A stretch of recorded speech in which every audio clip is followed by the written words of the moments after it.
Hello everybody and welcome to a Weenus Paducah production video. This video was made from a request from DHOCVTEC94 Day D. It's kind of hard to pronounce. I'm not sure how to pronounce it, but we'll skip that. Thank you to him because he inspired me to make a tutorial on how to build the specifics of a Achievement City. So here I am back in Achievement City, and he's not the only one, but he's the one that suggested I make a tutorial. But people have been telling me that I should make a video of the actual dimensions of the obstacles and creations here in Achievement City. So I'm here to fulfill that. There are a few things that I'd like to say though before we actually get into the meat of the video. I just have to say thank you everybody who has viewed our videos. We just reached 2,000 total views. Now that may not seem like much to some people who are celebrating 1 billion video views or, you know, a few million subscribers, but it's a major landmark for Weenus Paducah's strive to be the absolute best interactive video experience for the people of YouTube. Now the interactive video experience, or TIVE, is what we're basing this channel on. You may see famous people on YouTube and they never really reply to any friend requests from fans that watch their videos. It's the same kind of thing on Facebook. You see famous people like Metallica posting statuses about their concerts, but you know that it's not really Metallica. It's not really the people of Metallica, James Hetfield, posting that Facebook status. And so here, by creating this interactive video experience, we interact with you guys directly and make sure that you have a direct connection with us. We reply to messages sent from you guys and we play video games with you guys. And it's our way of saying thank you for watching. Now that I've gotten that off the checklist of things, here's a detailed view on how to build the Wipeout course.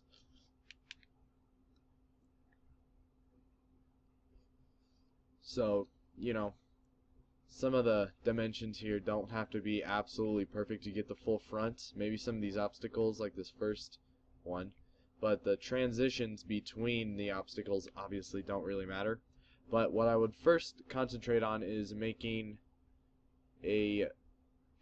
sure that you have enough room for this thing, because the thing is 250 blocks long. I think I counted it, and well, using the map and the coordinates, and that's like 30 blocks more than you need, just so that if you do add something to it, you won't run off the edge of the world. That's what we ran into, and so we had to turn it, and then we decided to just start over because that's not pure Achievement Hunter Wipeout course. So make sure you have enough room for this. I would suggest starting building this piece, or actually this room, this is actually the first piece, just about above water. One level above water. We did not do that. We did not plan this out very well, and so we built it a few blocks above water.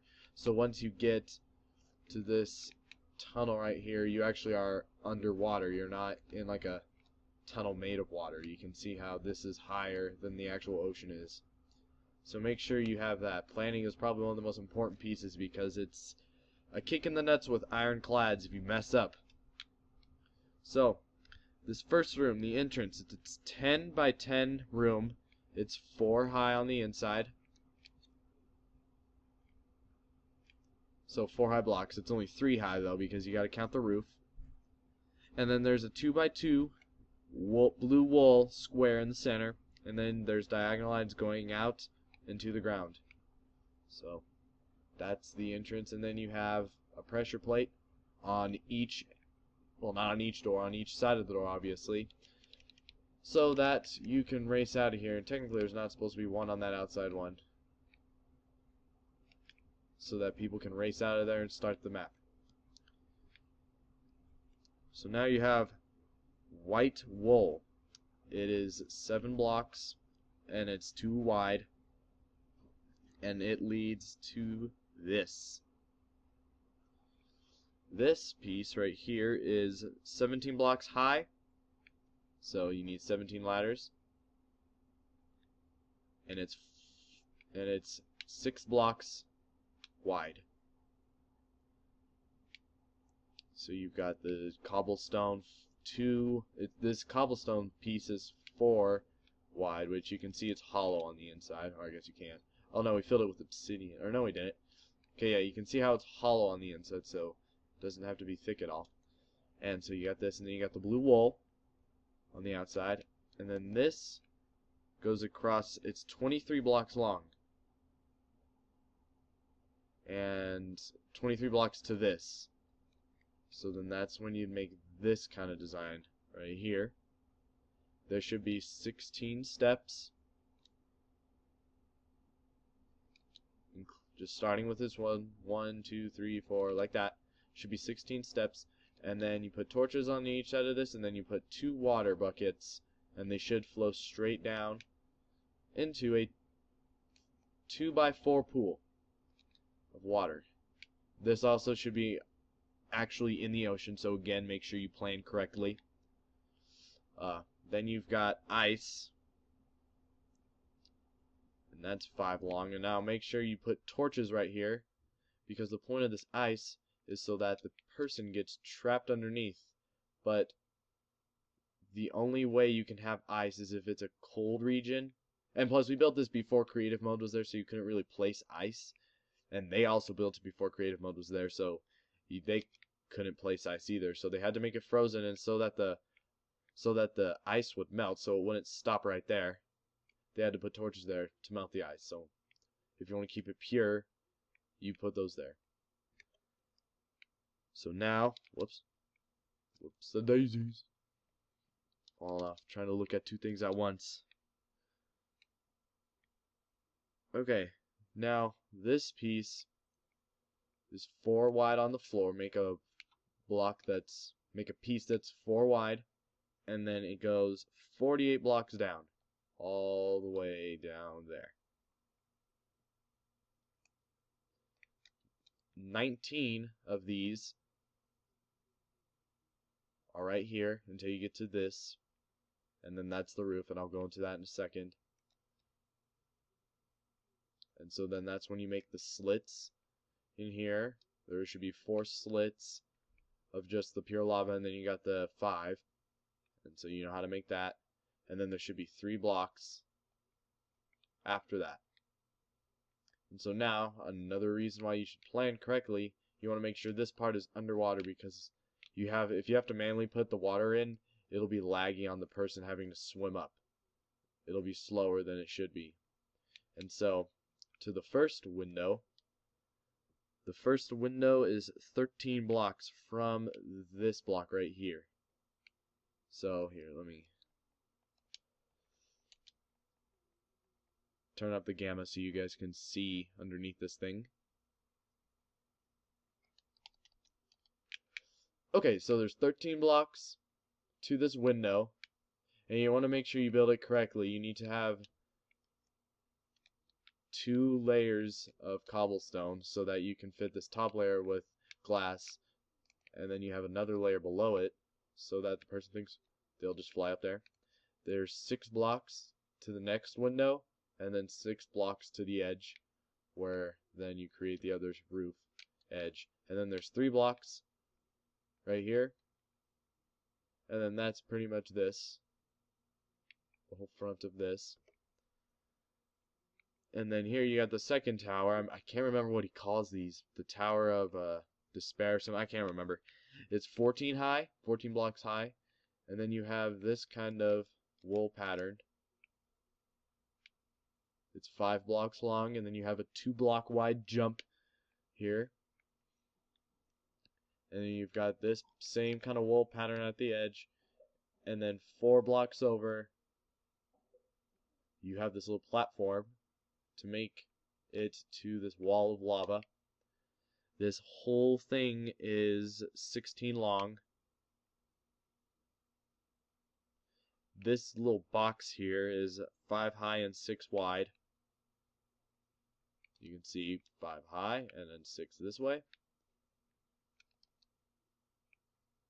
And then I will try to, I wonder if I can do this. I'll show you guys how to put in the water and the lava, because it's kind of detailed on what needs to happen. Goodness gracious. There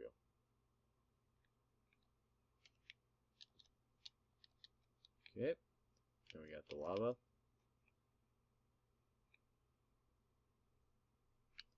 Okay, so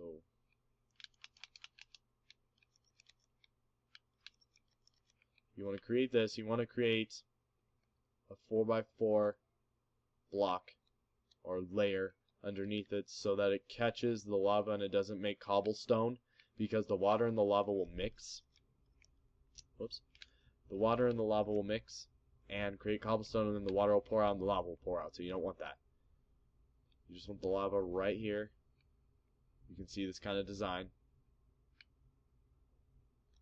And then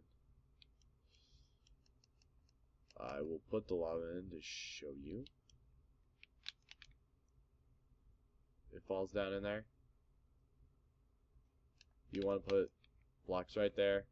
And it was kind of a pain to try to cut this lava off, but it's possible. You just have to keep stacking blocks right there to block it.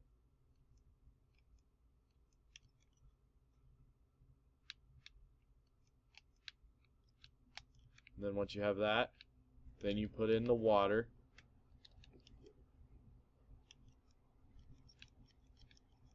And it's kind of confusing. Every single time there's an update, they change the physics. So see how it's pouring back out?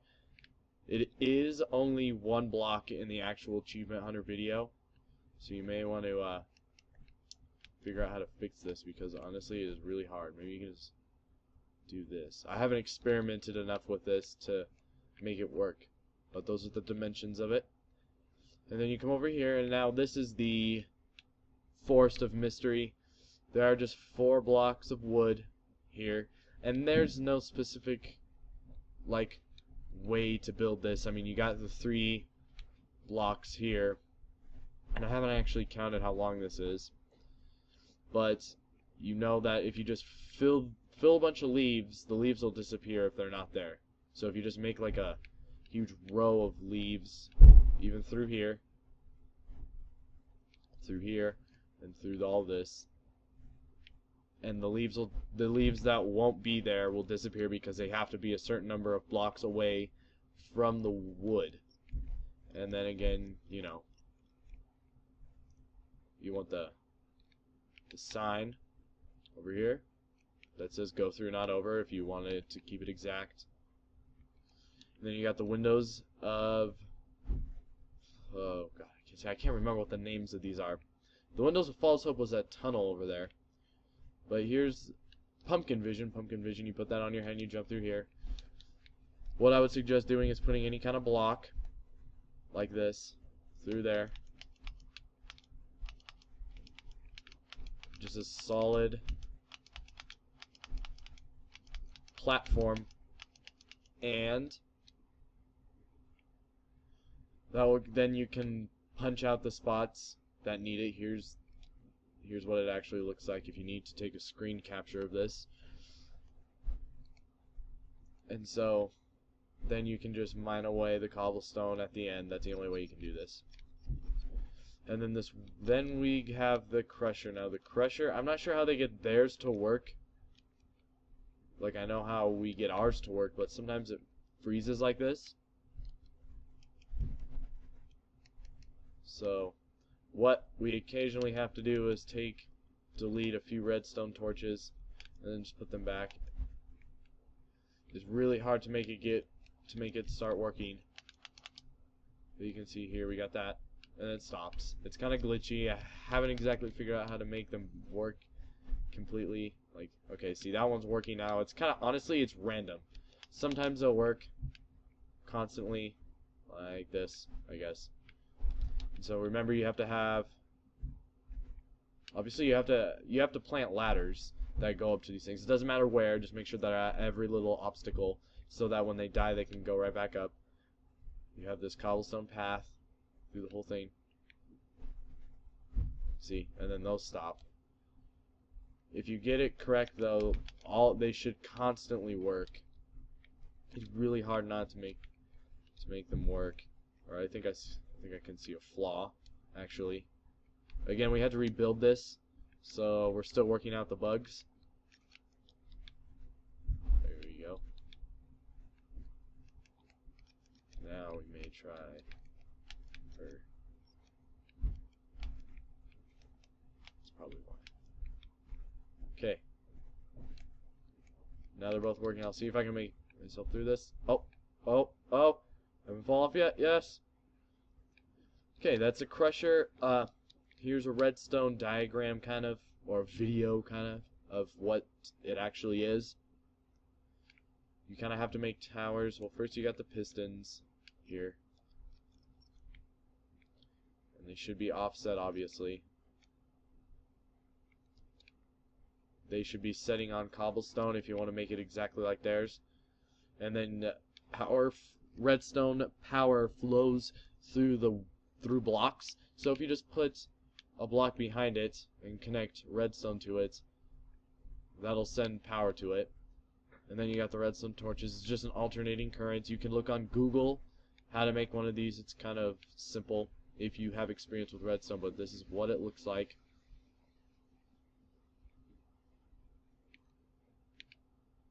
And so now we have the Maze of Hatred.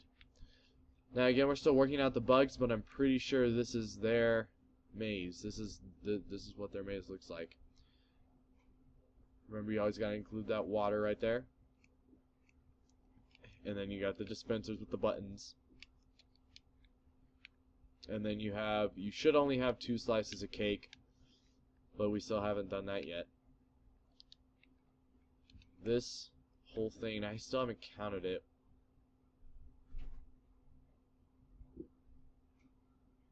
Is 15 by, looks like 15 or maybe even more, but it doesn't matter as long as you have enough room for this pattern of soul sand and then netherrack to make sure they all line on fire. And then you've got 4 little white wool things that you jump to. The last one should be 3, and then the last jump should be 2. Climbing up to these waterfalls. Now, we put glowstone in here so that we can, see. Should probably put some glowstone up here. But we estimated on these because we couldn't really figure out actually how high they are. But I'll count that right now because I haven't done that. 11. Okay, the first waterfall is 11 from the block, and it just goes all the way down. And then here's the design of this. You actually do have to put this in here. This little flowing waterfall. It's not supposed to be 3 blocks. It's supposed to be only 2, and they should be flowing back. Make sure you line this correctly. The second waterfall, from this blue line, I'm not doing it from the ground, from this blue line, or blue like wool pad is.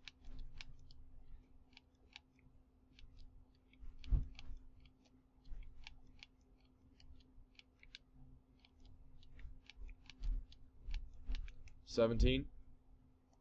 And so here is where you probably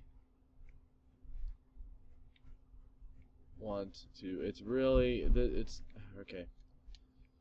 It's honestly all up to your choice. It's just trial and error, because this again is not exactly like theirs, but you float all the way to the top, and this is this is really easy for them, so it doesn't really matter where that yours is. Like, they don't even get close to touching this, but this one, they get really close. Go all the way to the top. Oh, so close to dying. And so I'll give you the height of this. We have it 8, and then you create the same pattern like that one. So if you follow that, those waterfalls should turn out to be the same. If you're in an icy region like this, make sure you cover the top up with cobblestone, because the water will freeze and the waterfalls will cease their flowing. And so now this one, I'll just give you a hint that this is all the way to the height limit, and so is this waterfall. At least we put the top on, so it's actually one below the height limit. So that's how high this waterfall is. And then you've got the end, which this isn't very complex. It just, you gotta build it. See, look at how it froze already. That's why you put that over it. you just need to create a staircase that goes all the way up to this 5x3 little pad, and then down here, like that, down here you have, this is kind of simple, just a 3x3 donut looking thing with fire around it. Should be center with that. And so again, just make sure that you plan out this thing, because the edge of the world is right over here. We barely had room, and we actually ran out of room again. So, and then make sure you have this path going along so they can climb up the ladders and go to each one. For the crusher, make sure you have the holes so that they fall through. If you need any more dimensions, or you need more detailed views or screenshots of this, please message us, friend us on Xbox Live, PlayStation Network, Steam, whatever. However you can come in contact with us, because we will always reply. Need screenshots, we'll give them to you. And that's the Wipeout course. That's how to build the Wipeout course. Thank you for watching this Weenus Paducah production video.